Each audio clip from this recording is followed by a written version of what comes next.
RCR, la red que comunica y une al Perú. Estamos ya en contacto con el doctor Hugo Díaz Díaz, especialista en políticas de educación pública, expresidente del Consejo Nacional de Educación en nuestro país. Doctor Díaz, muchas gracias por este contacto con Enlace Regional. Buenas tardes. Al contrario, un gusto estar con ustedes. Sí, queremos dialogar y que nos dé su opinión respecto a este anuncio que ha dado el presidente de la República, precisando que ya el Poder Ejecutivo tiene listo el proyecto de ley sobre el acceso libre a las universidades públicas en nuestro país. ¿Cómo usted, como especialista en políticas de educación pública, cómo analiza este tema? ¿Realmente estamos preparados para ello aún, doctor? Bueno, le voy a dar tres indicadores que me parecen fundamentales para tomar una decisión, ¿no? En primer lugar, en las universidades existen matriculados aproximadamente 1.100.000 estudiantes. Ese 1.100.000 estudiantes representan el tercio, digamos, de toda la población en el grupo de edad que es más o menos de los 18 a los 25 años que podrían estar en la universidad, ¿no? Entonces, ¿qué implica eso? Entonces, ¿no? Que si se quiere que todos tengan acceso a la universidad, pues habría que ver cuántos, digamos, de los que han completado su secundaria podrían acceder a ello, ¿no? Implicaría posiblemente que por lo menos la matrícula se duplique o más que se duplique. Ese es un primer indicador. El segundo indicador, y que preocupa mucho, es cuánto gasta el Perú por universidades, ¿no? En relación al Producto Bruto Interno. Y hay una estadística que tiene pues UNESCO, OCDE, que muestra que el Perú gasta el 0.6% de su presupuesto, digamos, en universidades, ¿no? Y si comparamos eso con lo que gastan otros países latinoamericanos, entonces veremos ya con mucha preocupación de que el gasto es muy insuficiente, ¿no? Por ejemplo, Argentina gasta el 1%, Brasil el 1.4%, Chile el 2.7%, Colombia el 2.2%, ¿no? Solo Perú, en una muestra de 15 países, solo supera a El Salvador, ¿no? Entonces, si tenemos como punto de partida una inversión muy baja en universidades en relación al PBI, la pregunta es, ¿más alumnos en las universidades va a ir acompañado del incremento presupuestal suficiente que permita, digamos, una atención con calidad, ¿no? Y creo que eso es un tema bien importante, ¿no? A mí lo que me preocupa realmente es que iniciativas de este tipo, si es que no van acompañadas de un estudio de factibilidad suficientemente riguroso y sin la perspectiva del financiamiento que permita que la universidad no baje de calidad. Lo que me preocupa es que esto a lo que puede terminar es en ahondar la crisis de la calidad, sobre todo en las universidades públicas, ¿no? Y que, bueno, con el afán de que las metas de ampliación de estudiantes universitarios, pues, crezca, se trate de abrir puertas a algunos servicios y universidades privadas que no cumplan con los estándares permitidos, ¿no? Entonces, ciertamente que necesitamos más estudiantes universitarios en el país, ¿no? Nuestros índices de escolarización son bajos comparados con otros países, pero esto hay que hacerlo pues con los respaldos presupuestarios, con los estudios de factibilidad suficientes que nos permitan tener éxito en el futuro, ¿no? Total, hay otras alternativas, ¿no? Porque no es solamente el acceso a las universidades, tenemos institutos tecnológicos que también requieren ser ampliados en su oferta. La matrícula de los tecnológicos es solo 1/3 de toda la matrícula de educación superior, y además tenemos la deuda con todos aquellos que han salido, digamos, del sistema escolar, que ahora están trabajando y que necesitan actualizarse para poder acompañar los cambios tecnológicos. Para ellos, hasta este momento, no se ha pensado nada en absoluto y se necesita, digamos, toda una concertación pública-privada para generar, digamos, esos procesos de actualización. De lo contrario, el país no va a poder asegurar un desarrollo sostenido, ¿no?, que acompañe justamente esos cambios tecnológicos. Ahora, bien importante lo que usted explica, doctor Hugo Díaz Díaz. Se necesitaría saber cuánto gasto público implicaría incrementar el número de estudiantes en las universidades públicas del país. Ese es un dato muy importante, ¿no? Porque también tendríamos que tener una preparación de gestión educativa, y no solamente educativa, sino una gestión administrativa en cada universidad. Claro, y además hay que tener en cuenta el momento, ¿no? Ese momento es un momento en que, si bien el país ha tenido una cierta bonanza económica en los últimos años, la verdad que la pandemia nos ha afectado, y el crecimiento de la economía, tanto para este año como para los años siguientes, no se ve tan auspicioso, no solo por los problemas nacionales que tenemos, sino que también internacionalmente hay problemas que tenemos que afrontar, ¿no?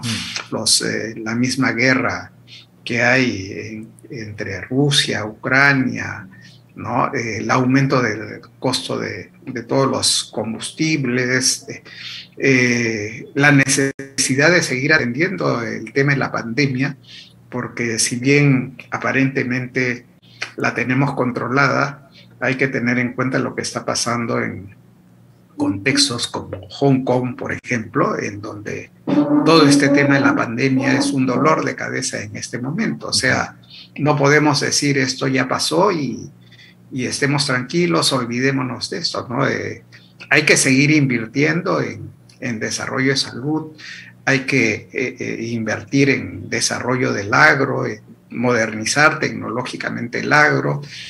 Hay que invertir en hacer el país mucho más competitivo, que su fuerza de trabajo tenga los niveles de productividad que en este momento no se tiene y que es uno de los más bajos de América Latina, ¿no? Entonces hay muchas urgencias, y en el marco de esas urgencias es que hay que decidir cuál es la mejor política para el desarrollo de las universidades. Ahora, doctor, hablando de América Latina, ha habido casos también de estas decisiones de hacer el ingreso libre a las universidades, y en algunas han fracasado, ¿no? Uno de ellos es Argentina. ¿Usted tiene conocimiento? Bueno, ciertamente que sí, que han habido intentos que generalmente son intentos muy populistas los que se han generado, ¿no? Y lógicamente, si se abren las puertas, pero no se acompaña con el financiamiento suficiente, entonces lo que viene es la baja de la calidad por un lado, y por otro lado, indirectamente, un aumento del desempleo, del aumento de la informalidad, porque muchos de esos chicos que se beneficiarían, digamos, de una política de esta naturaleza, al no recibir suficientes servicios de calidad, lo que van a tener es muchas dificultades para incorporarse a un mercado del empleo, ¿no? Entonces, son temas que hay que avalar. Además, la universidad en este momento tiene, pues, varios desafíos que también no habría que olvidar, ¿no? No solamente es un problema de si pervive la SUNEDU o no pervive, ¿no? Yo estoy de acuerdo en que siga funcionando, pero hay otros problemas que tiene la universidad que hay que ver cómo los enfrentamos. Por ejemplo, ¿cómo vamos a hacer la conversión de las universidades analógicas en en universidades tecnológicas que tengan un mayor componente digital. ¿Cómo vamos a hacer para que las universidades se internacionalicen más? ¿Cómo hacemos para que el Perú participe más de un proceso de movilización internacional de estudiantes peruanos en el resto del mundo? Ya América Latina es una de las regiones con más baja movilización internacional y Perú está dentro de eso en un indicador muchísimo más bajo que el promedio latinoamericano, ¿no? ¿Cómo hacemos para que la universidad pues se incorpore en un proceso de globalización mucho más amplio? ¿Cómo hacemos para que el nivel de doctorados en las universidades aumente y que sean doctorados realmente de calidad, ¿no?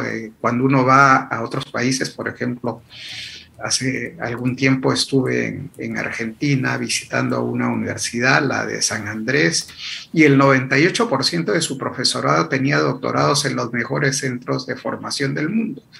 Lo mismo es en varias de las universidades chilenas, universidades brasileras. Entonces, la pregunta es, ¿qué nos está pasando que nos estamos quedando atrás? ¿No? Y bien, en todo caso, tendríamos que analizar qué contiene este proyecto de ley del que ha mencionado el presidente de la República sobre acceso libre a las universidades y quizás se pueda realizar esto de manera gradual, ¿no, doctor? Sí, ciertamente que sí, ¿no? Que hay necesidad de incrementar los servicios universitarios, de hecho hay que incrementarlo, ¿no? Pero, como le digo, las necesidades de la universidad no solamente son aumento de alumnos, sino todo el tema cualitativo, el tema de la incorporación digital, la incorporación de programas masivos. Mire usted que, por ejemplo, solo un curso de este programa Coursera que tiene la Universidad de Harvard, solo un curso tiene 29 millones de estudiantes en el mundo.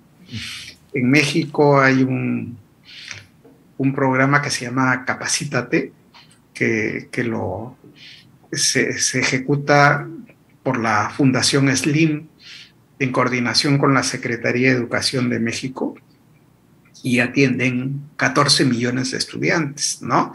Entonces, si queremos masificación, también hay una alternativa de desarrollo tecnológico, pero que nos permitiría una masificación, pero habría que invertir en eso y habría que invertir fuertemente, ¿no?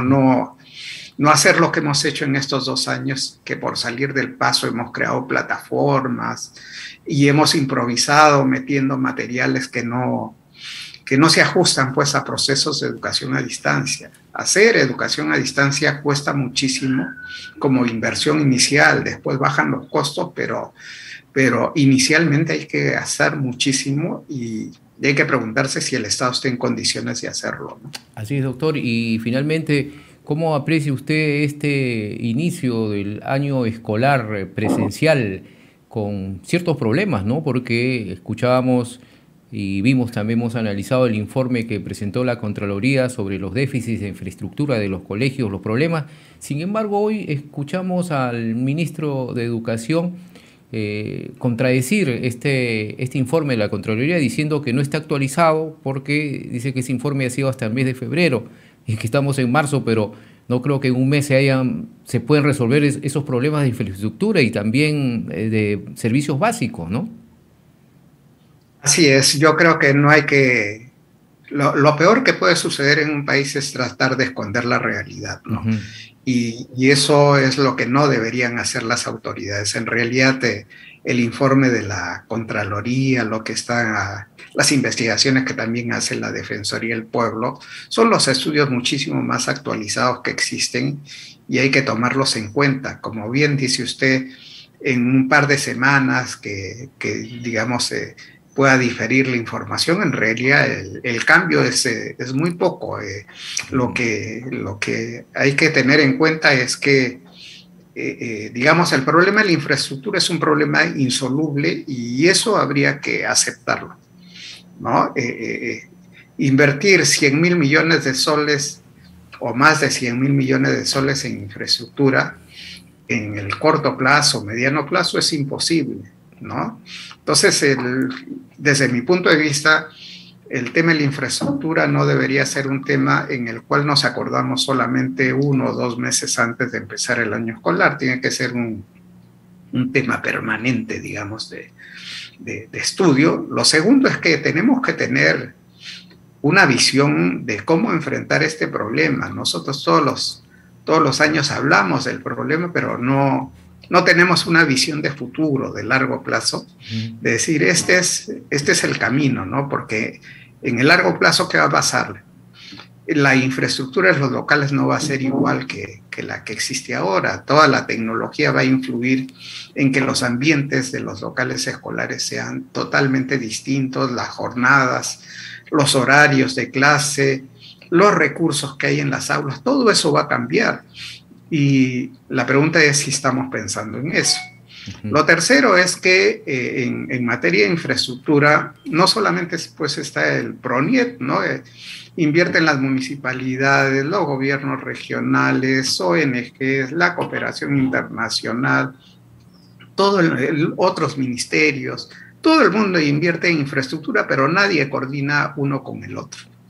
Entonces se duplican esfuerzos y por eso es que cuando uno va al interior del país o acá en el propio Lima, lo que encuentra es que a veces hay 2 colegios estatales en una misma cuadra, o hay 5 colegios estatales en 4 o 5 cuadras. Entonces, ¿qué planificación es esa, no? Necesitamos planificar bien el desarrollo de la infraestructura porque no podemos estar con 100.000 centros educativos en la estadística oficial, ¿no? Mire, Chile tiene la mitad de alumnos que Perú y solo tiene 20.000 centros educativos. Colombia tiene 1,5 millones de estudiantes más que Perú y tiene 30.000 centros educativos.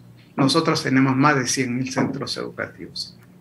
Entonces, administrar eso, la verdad que es imposible, ¿no? Necesitamos una cantidad de personas, aumentar los gastos en mantenimiento, los gastos en monitoreo.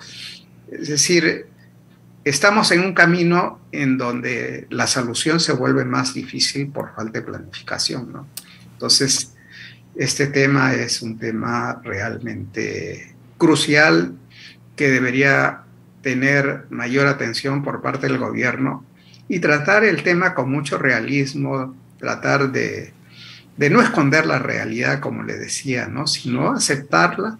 Total, este gobierno no es el que ha creado este problema se ha creado en el transcurso de varias décadas y entonces aceptemos que este es un problema social en donde no solo el Estado es el que debe participar en el financiamiento, sino la comunidad también en general, tal como se hizo, por ejemplo, en los años 60 del siglo pasado, en donde programas como Cooperación Popular, el pueblo lo hizo, hicieron que, por ejemplo, en el caso de San Martín de Porres, el 70% de los colegios que habían en ese momento habían sido construidos por la comunidad, ¿no? Eran colegios estatales, pero construidos por la comunidad. Después vino, pues, el papá lo hace todo y entonces desalentaron la participación comunal y hemos llegado a la situación en la que estamos. De ahí vino el populismo, ¿no? Vino el populismo y ahí es donde cambiaron las cosas y esperamos, como usted bien dice, hacer un trabajo real y dejar el populismo de lado, sobre todo si tenemos quien nos está gobernando un profesor que él mismo ha prometido muchas cosas, cambiar la educación y esperemos que se siga ese rumbo porque nos va a beneficiar a nosotros los peruanos para que se agende y tengamos un plan de trabajo a largo plazo, que eso es lo fundamental, no solo en educación, sino en salud que va a la par con la educación. Muchas gracias, doctor Hugo Díaz, siempre apreciamos su participación en Enlace Regional y esperamos tenerlo en otro momento seguramente. Por supuesto, un gusto estar con ustedes. Muy buenas tardes. RCR, la red que comunica y une al Perú.